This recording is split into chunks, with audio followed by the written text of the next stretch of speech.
افتح قلبك وعقلك للحقيقة، الحقيقة وبس، مع دكان العقل.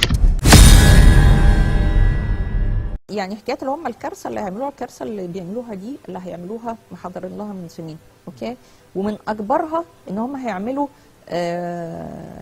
زلزال جامد جدا في منتصف امريكا بيحضروه من فتره وزارعين، وهنشوف مع بعض ان هم من فتره، ودي تسريبات يعني، زارعين كويلز في اخدود في منطقه مدينه اسمها نيو مادريد، وزارعينه للطبقات العميقه في الارض، لان هم لما يعملوا الزلزال ده هيقسم امريكا، وهم حاطين في، يعني المتنورين حاطين في كل مخططاتهم ان هم هيعملوا على شاطئ امريكا.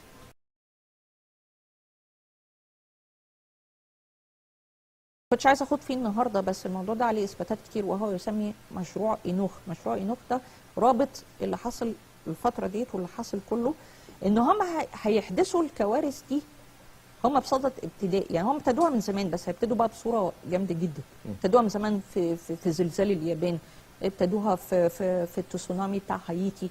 اوكي، التسونامي بتاع هايتي ده مصنع بالكيمياء. اوكي، زلزال اليابان كان فيه تحرك لطبقات تكتونيه اللي هي بتاعه الارض، كان هيحصل زلزال، هم تدخلوا بهرب ان هو يخلوه كارثي جدا. اوكي، وانه فجروا لها المفاعل بتاعها. ماشي. يعني حكايه اللي هم الكارثه اللي هيعملوها، الكارثه اللي بيعملوها دي اللي هيعملوها محضرين لها من سنين، اوكي؟ ومن اكبرها ان هم هيعملوا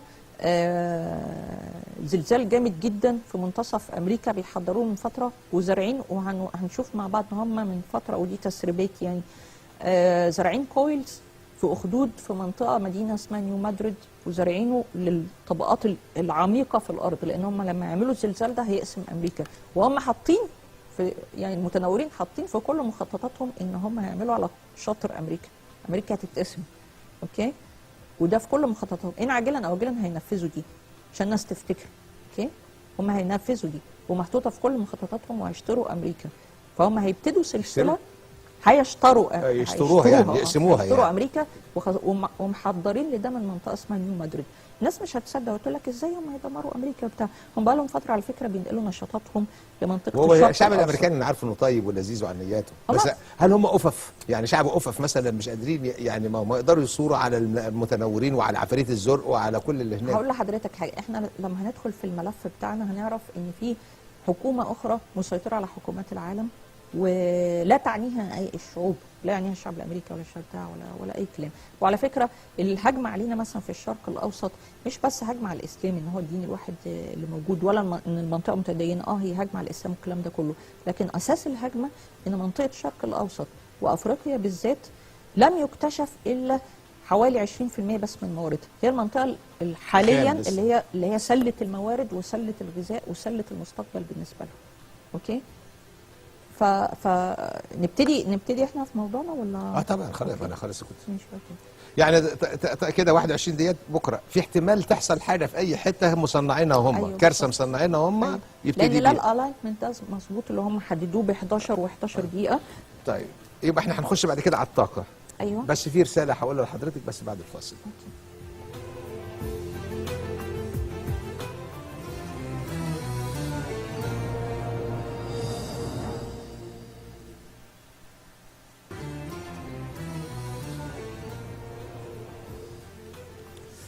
في دكتوره رسائل كتيره جدا، بس في رساله الاستاذ محمود سليمان بيقول: تحياتي لك ولضيفتك الكريمه، ارغب في معرفه هذه الاستفسارات والتساؤلات. هل نحن في اخر الزمان؟ وهل ما تتحدث عنه ضيفتك المحترمه له علاقه بالمسيح الدجال والامكانيات التي منحها الله له ليكون له القدره على احداث الفتن واغواء متبعيه؟ وما علاقته بالشيطان؟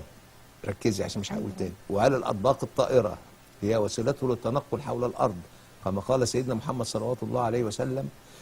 الحديث بيقول: سيتنقل في ارجاء الارض كطي فراء الكبش. صدق رسول الله عليه الصلاه والسلام. هو السؤال ده بصراحه رائع، يعني هو سؤال رائع جدا، وهو ده محور اللي احنا بنتكلم فيه. طيب، ان الدجال ليس كما نعتقد نحن ان هو شخص كافر كده احنا قاعد في اخر الزمان. احنا، ما هقول دلوقتي احنا طبعا في اخر الزمان. اوكي، احنا داخلين زي ما قلت، احنا داخلين فتره جايه على بدايه اشراط الساعه الكبرى. اوكي، الدجال عباره عن منظومه فاعله من الاف السنين، شغاله موجوده. وعايزين نعرف حاجه، ان الدجال هو اللي ربنا سبحانه وتعالى ذكره في القران بمن اتاه الله من اياته فانسلخ منها.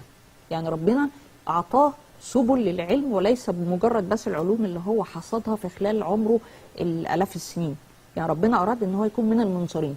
اوكي، الدجال له حكايه كبيره ممكن نخليها في حلقه ثانيه. ها، كل اللي احنا بنتكلم عنه ده هو اساس منظومه الدجال الفاعله. الدجال هو اللي مشكل الحكومه الخفيه ديت، وهو رئيسها. الدجال اصلا رئيس المتنورين يعني دول. يعني في مره يعني خلينا مره في حلقه نفتح القصه هو ده اللي بوش الكاملة. قال عليه زاراني في البيت الابيض.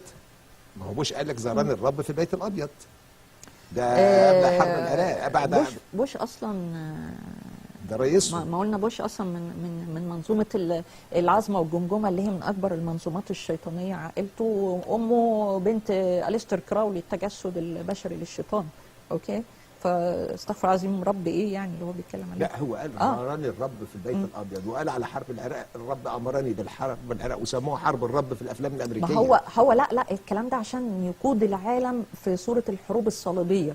اوكي، اللي ضد هؤلاء الارهابيين المسلمين، مش عشان يعني ايه، مش عشان زاروا ولا ما زاروش. اوكي، لكن هو النقطه ان المسيح الدجال طبعا كل اللي يعني سؤال الاخ الكريم ده سؤال رائع. كل اللي احنا بنتكلم فيه ده هو منظومه المسيح الدجال وهي علومه، وهنتكلم برضه يعني اللي شغال في امريكا وناسا ومش ناسا علومه هو. لا يعني احنا النهارده مثلا برضو معانا موضوع بس هنذكره على السريع، بس عايزين مثلا في مره حلقه نفتح بقى ايه علوم الدجال وايه قلعه العلوم اللي هي موجوده في برمودا. لان انا معايا مثلا اللي هو الهرم الكريستال اللي اكتشفوه في برمودا، وده كنا بنتكلم عنه من زمان، واتبسطت قوي ان هم صوروه، لان دي قلعه علوم كامله موجوده تحت برمودا، وهو السبب في المشاكل اللي بتحصل في برمودا. لان هو عامل سيستم كامل داخلي من توصيل الاكسجين والاناره الداخليه، وفي سيستم تجنيد كامل.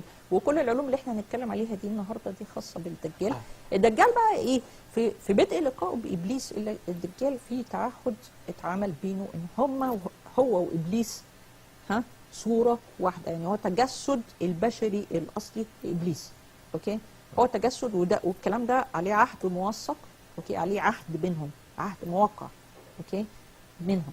انا ممكن اجيب لكم نص العقد ده متسرب يعني. اوكي، لكن النقطه ان هو اصلا طبعا مع كلام حضرتك صح، هو اصلا الدجال هو تجسد للشيطان. اوكي، وسؤاله طبعا اللي احنا هنتكلم عنه النهارده اللي هو بخصوص مراكب الدجال طبعا. انا كنت على احداث الفتن لا يعني هو في نقطه في سؤاله قالها مهمه جدا. هل الاطباق الطائره هي بالطبع الاطباق الطائره هي اللي وصفها سيدنا رسول الله عليه الصلاه والسلام. انا كنت من اول الناس اللي شرحت احاديث الرسول عليه الصلاه والسلام في هذا الجزئيه، واللي هو هيركب ان هو حماره 30 ذراع. اوكي، طبعا المفهوم بتاع زمان لو الرسول عليه الصلاه والسلام كلمهم عن اطباق الطائره ما كانش حد يفهم، لكن كل الاوصاف بتاعته اللي هي اطباق الطائره. وهنتكلم النهارده ازاي قواعد الاطباق الطائره دي موجوده في جوف الارض ولا تاتي من السماء ولا الكلام ده كله، وازاي هم بيخططوا لخديعه الغزو الفضائي وايه الهدف منها والكلام ده كله. اوكي، طيب الدجال بما له من علم وبما اعطاه الله من علم وكل الحاجات دي كلها هو مسخرها بقى في المتنورين والعلماء اللي هناك، لان في اجزاء فوق طاقه العقل البشري في اعتقد في الحاجات اللي بيخترعوها ديت. بالظبط، زي ان هو يعني العلوم اللي هو معاه دلوقتي هو سابقنا بحوالي 100 سنه مثلا او اكثر. ليه؟ لان هو استغل يعني هم ايه اللعبه، ان هم شغلوا العالم الارضي بالصراعات والحروب والبتاع والمشاكل ومش عارف، في حين ان هم المنظومه بتاعتهم بقى لها الاف السنين جمع علوم الارض، شفطت علوم الارض، سرقتها. اوكي، يعني احنا مثلا في مره برضو ان شاء الله، او انا نوهت على الموضوع دوت، ان انا قلت مثلا الحضاره المصريه والحضارات القديمه كان عندها تقنيات حديثه جدا لا يمكن نتخيلها. كان عندها تقنيه طاقه الاورجن، كان عندها كهرباء، كان عندها مصابيح كهربائيه، وكان عندها كهرباء لاسلكيه. الناس ممكن تقول على الواحد مجنون انا هدللها. اوكي، كان عندها كهرباء لاسلكيه، كان عندها ليزر، كان عندها حاجات معرفيه جامده جدا. يعني انا لو قلتها للناس هتتجنن، بس عندي الادله بتاعتها كامله وادله علميه. كل دي اتخذت، الكلام ده كله اتشفط من الحضارات. اوكي، زائد انه زورت هذه تاريخ الحضارات دي بحيث ان هي تبقى ايه، عباره عن نصب، مش عارفه اهرامات، معابد، مش عارفه ايه، وسحر، والناس دي اشتغلت بالسحر، والناس دي كانت عباره عن ممالك ونبص للحاجات كده.